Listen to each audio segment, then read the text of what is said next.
TAP stands for Teachers Assistance Program. That's the name that the folks that founded TAP gave it, Teachers Assistance Program. TAP was founded by the Turners, Jim and Emma Turner. Jim and Emma Turner were CEF missionaries. They were sent out by Child Evangelism Fellowship, the main office. And they were in the South Pacific, Indonesia, that area of the world. They were missionaries for many years. I wrote down 1985. 1985 is the year they stopped being missionaries because of health concerns, and they moved back to Pennsylvania. They were members of the Mountain View Bible Church in Hummelstown, and thus I had a connection there. I went to Christian school at Mountain View Bible Church, and so the Turners would come and do chapel and things like that.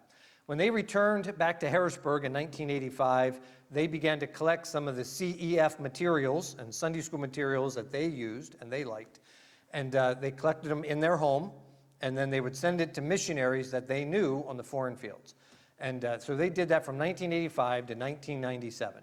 They were, again, like I said, they re-retired a second time from TAP. Brother Turner was having some health issues.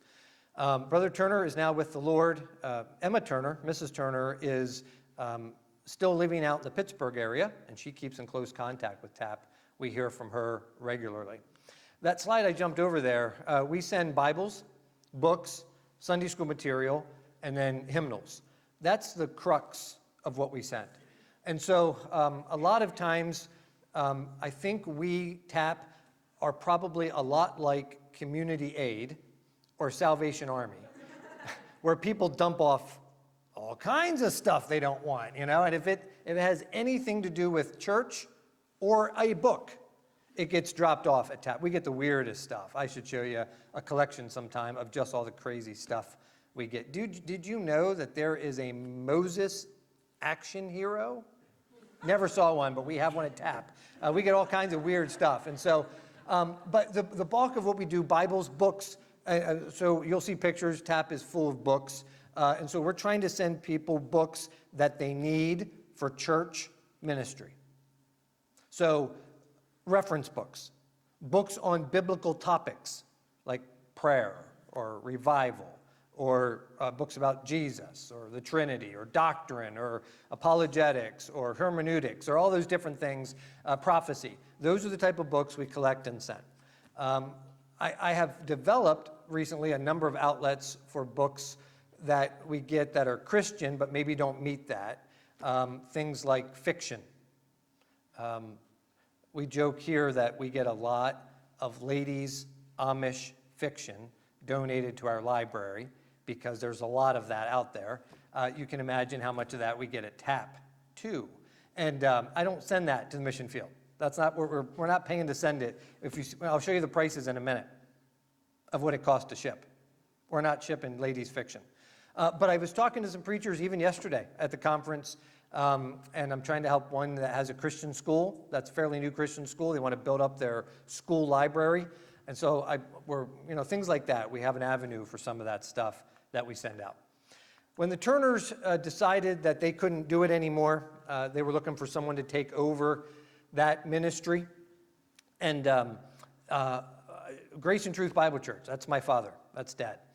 Grace and Truth Bible Church was very involved. We were very close to them geographically. We had a team from our church that would go over to the Turners' house once or twice a month at least, box up materials, help them ship stuff out. They had a different system back then than what we do now. I'll explain that later. But our church was very involved. Dad loved it. Our church loved it. And so when they couldn't do it, my dad and Grace and Truth Bible Church took that ministry in. It was a church ministry. And so they moved the entire thing from the Turner's house into Grace and Truth Bible Church. Needless to say, when you see the pictures, there's a lot of stuff. And it kind of clutters up the church. My dad didn't care. Dad loved that. You know what I mean? The fact that there's boxes of stuff everywhere didn't bother Dad. That was him. But the future pastors weren't so crazy about that. It kind of took over the building, if you know what I mean. There was no good designated spot for it at the church. We didn't have a lot of room, much like Cedar Hill. We wouldn't have had the room to incorporate all that. So my dad died unexpectedly in 1999, and when he died, a couple men took over. Tom Roach, he was a member of Mountain View Bible Church. He was very involved. He took over first, and he helped to move it from Grace and Truth Bible Church into this building, which is where it is now. It's the old Lower Paxton High School. I think Carol Kirkpatrick went to school there. She knows this building well. She grew up there. So this big old school building bought by New Love in Christ Church, and they have the church out front, and then this building's so big, they rent out lots of different parts of it to lots of different programs, ministries, businesses. There's a daycare, there's a trucking, learn how to drive truck school in there. There's two other different churches in there. Like I think there's a Haitian church that meets in there and some other stuff. There was a dance studio. There's a big basketball program. Yeah. All that, and TAP. TAP is part of that. We've rented this for the last 22 years. Brother Tom Roach ran it for about 8 or 9 years before he retired and moved to Maryland to be with some of his family, and has since passed away. He's home with the Lord now. Then the Whaleys took over. The Whaleys were from Grace and Truth. So they had been involved that whole time with my dad. They had been volunteering there. When Tom Whaley retired from the state, he took over TAP. He kept TAP going. And Tom and Patty are still involved with TAP. They just can't do it day to day anymore because they also retired.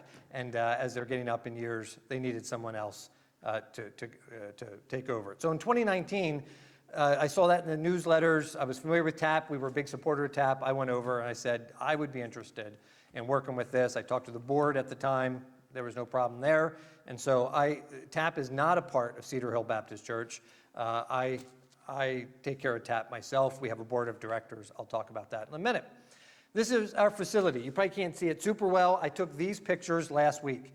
Saturday, I told you, a week ago. I went over and cleaned up, and when I was done cleaning up, I took a picture, because a lot of times it's a lot more cluttered than this. But these are some of the tables we have set up, some of the packing area we have set up, and I'll show you some pictures real quick here. We'll go through.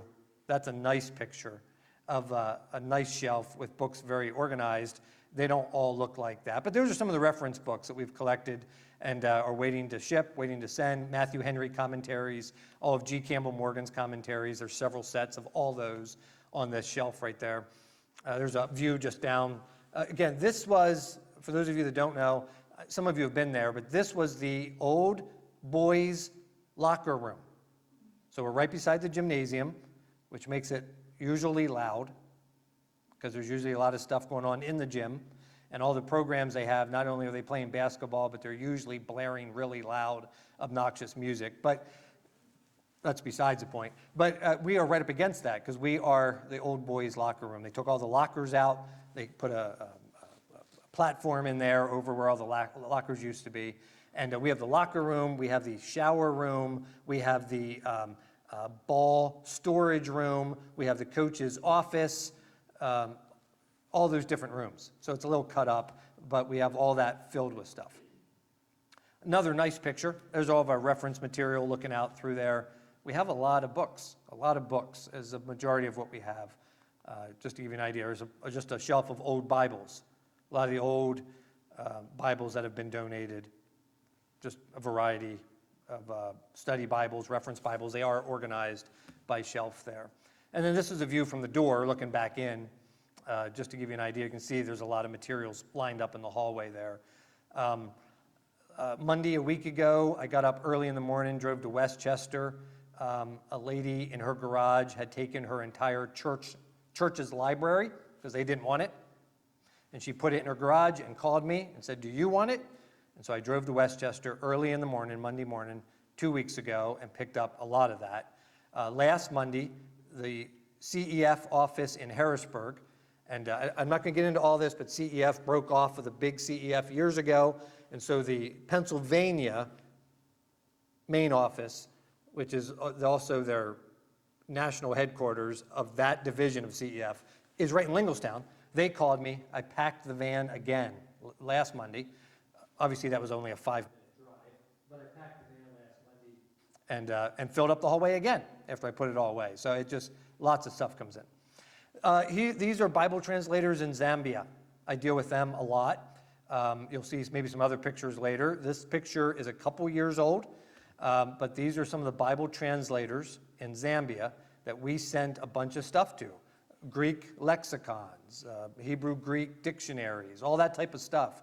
We sent that to them to help them in Bible translation in Zambia. We send them a lot of books, and then because of that, we deal with a lot of missionaries and outreach pastors that they work with. This is Evangelist Tom Palmer. Tom Palmer's been here at this church at least 3 times, and this is Evangelist Tom Palmer. He is the vice president of a Bible college in India, and he helps them get resources from America. Some of the resources he got were books from TAP, and so we boxed up, I think we've done 3 years in a row. We've boxed up 10 cartons of books like that, 3 years in a row, so 30 cartons of books, and sent them over. Some of them for the Bible college students to have, some of them for their library, just to give you an idea. The guy on the right, I had to look, make sure it was still on the right. Robbie Asuncion, our missionary to the Philippines. So we sent him stuff. I try, because of my association at Cedar Hill, to try to help any of our missionaries that need anything. So we have sent a lot of stuff to the Sloth Hours. And of course, Robbie Asuncion here. We sent a lot to the Asantes. We've sent some stuff to Dr. Cherian. Just off the top of my head, those are some of our missionaries that I try to make sure we support through the ministry. The picture on the left is a missionary family in India. You see it's an American lady that married a man from India, and they've been in India for many, many years. Sambhu D. Many people around here know them. Some churches around here actually support them. But Sambhu D and his wife have a big ministry in northern India, and they called us about Sunday school material. They knew we might have some. And this is one, I'll just tell you real quick, Regular Baptist Press material updates every 10 years on the 8th. So 2008, 2018, they have a full update. So it was 2018, our church had been using RBP, Regular Baptist Press, but we decided since they were changing everything and we had to buy everything new, we would start Answers in Genesis. So that's why we're getting into the 4th year of Answers in Genesis. That's how that worked. Anyway, they called me with numbers, not from 2018, not from 2008. They were using curriculum from 1998 and wanted to know if we had some. And I said, brother, why don't we bring you up to date? Why don't we have all this stuff that we have. So we gave them all curriculum for all classes. So that's a 2 or 3 year cycle? I forget. I think theirs is 2. 2-year cycle, all classes. We packed it all up, 13, 14 cartons of material, and shipped it to India. So they use all new material now, new to them, all new material. And then they took the old stuff and passed it to another church that didn't have any material. So it just keeps getting used, just keeps going. I love doing that. I think it's a lot of fun. We ship about 3,000 pounds a year. We shipped 3,000 pounds in 2019. We did it again in 2021. 2020 was COVID, and so many places were shut down. We only got about 2,000 pounds out. That's just the way it goes. We've shipped to every continent. Since I've been involved, we've shipped to every continent. We shipped a bunch of stuff to missionaries in Australia. We recently shipped to Canada. We recently shipped to Wales. We do a lot to the Philippines, a lot to India. We've done Zambia. We've done Kenya. We've done Nigeria. And I could go on. Those are just the ones the more recently here off the top of my head. So we get to work with all these different missionaries or national pastors. I wrote on there it costs about $5 a pound. And it's so hard to say. It depends how many pounds you ship. It depends where you're shipping. But it's roughly $5 a pound to ship stuff. The more you ship, the better price you get. And so last year, we sent out 3,000 pounds. We sent out 3,000 pounds. Our overall shipping cost, and Al can verify this. By the way, Al Raniero, the church treasurer, is also the TAP treasurer. That helps a lot, keep things orderly. There's checks and balance there and all that. I love that. But Al is our TAP treasurer, so I have no dealing with the finances. But I think we spent almost $11,000 in shipping. So it doesn't come out to quite that because some missionaries pick stuff up. Some of them come through. That's great.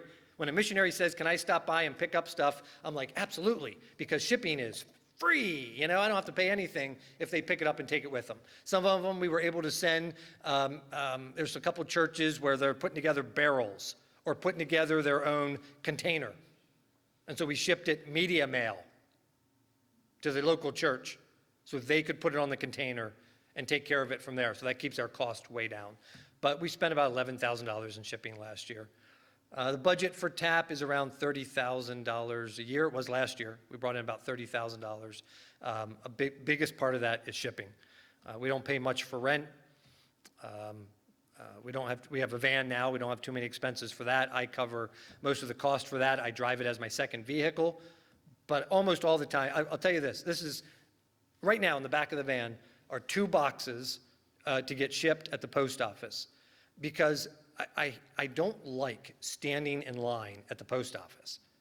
It drives me nuts. And our post office is very busy, and like most of them, it's understaffed or closed half the time or whatever. It's bizarre. And so I keep 2 boxes with me. And when I drive by the post office and there's nobody there, I run in and I ship a couple boxes. These are media mail, so they have to be going to somewhere within the United States, but we have a couple contacts like that. And so there's stuff in my van all the time. There's a cart, there's boxes. We took it down to the conference yesterday, the TAP van. All that stuff went with us, man. We had all the TAP stuff with us. If I'd have seen an open post office, I'd have stopped and shipped something. That's what we do. But I can't spend 45 minutes in the post office waiting for the long line at the Harrisburg post office. So I do it whenever I can when opportunities are there. So we use the van all the time, but those are some of our costs.